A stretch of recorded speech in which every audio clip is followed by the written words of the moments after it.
Hello, Thread family. So good to spend this time with you. I hope you're having a great summer, and I hope you're enjoying these stories that we're able to bring you from time to time. And here's one that's near and dear to my heart as it deals with the issue of recovery and addiction. When someone gets sober for the first time and they finally get clean, that's just the first step to recovery. Now they have to enter back into society. And how do they do that in a healthy way? They've changed their playmates, their playpens, their playthings. They don't have a support system oftentimes around them for those next steps. So how do they enter in? Well, we're going to introduce you to a place called Kew Academy, where they enter into the lives of those in recovery and help them enter back into life, to get to working again, to get to living again. They have a separate program for women and one for men that's specifically tailored to their needs. So let's introduce you to Kew Academy. The Kew Academy, it started with a gentleman by the name of Matt Nezarode. I had lunch with him at a recovery facility, and later I got a phone call from his mother saying he was in the hospital, and she asked if I could go.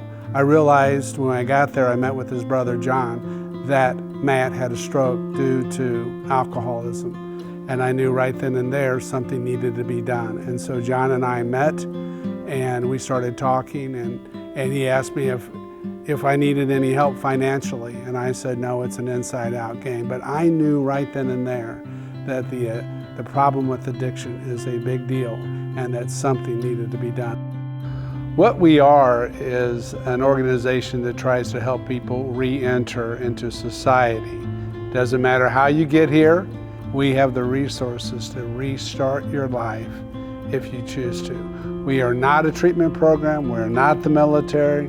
I do not have jobs that I own. I have resources that get you where you want to go. All I do is point the way. That's all the organization does, is point you on your way, and then we try to follow up with you to see if you're taking those steps. There's a lot more to recovery than just not drinking or doing drugs. So not only do we help them, in the recovery aspect, we help them with the practical side of the programs, like rebuilding credit, applying for jobs, resume building, things like that. What I do is I go out into the field when somebody calls us or emails us and needs help, and I go out into the field and I show them how to operate the manuals in the proper order. Most of them have lost everything they own. Their IDs are gone, so we help them to get their ID first, their food stamps so that they have food. We have access to how to get a free phone through the government so that everything has to be done by phone. You have to have a phone to operate anything. Most guys want to go out and just get a job, and if the rest of the stuff isn't in place, once they start employment, they don't have time to go and take care of the other stuff. Yeah, since the pandemic, the addiction issue has gone up, and so we've been out trying to stretch ourselves in as many ways as we can to help others. In fact, we have a bag that we put together, the KA bag. We say it has the information, some things for people that need a little help, maybe take the hunger pain off, but it also gives them the website and the telephone number that they can call if they need help.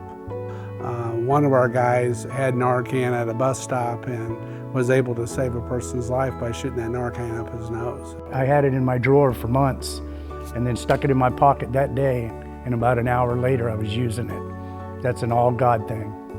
I've seen other programs and how they work, and I believe with what David's got going, I believe it has a lot of opportunity to go places. It works, but you have to want to work it. If you want to get any better, you got to work on yourself. And if we can just change 1 degree, change them, it might be the key to get them to go to that next level.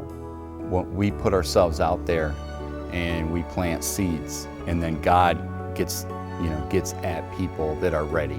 When I was going through treatment, I saw folks coming in 8, 9, 10 times. I was pretty discouraged that I was going to be that person. But I met a few folks in the program that said, hey, that does not have to be a part of it. And the number one thing they told me was give back. That helping other people and being of service to other people will be your number one salvation.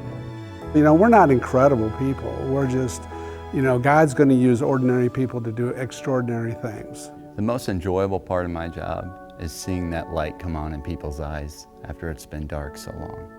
we don't know how many people we've really reached because our influence goes like our shadow. It goes in places we never know.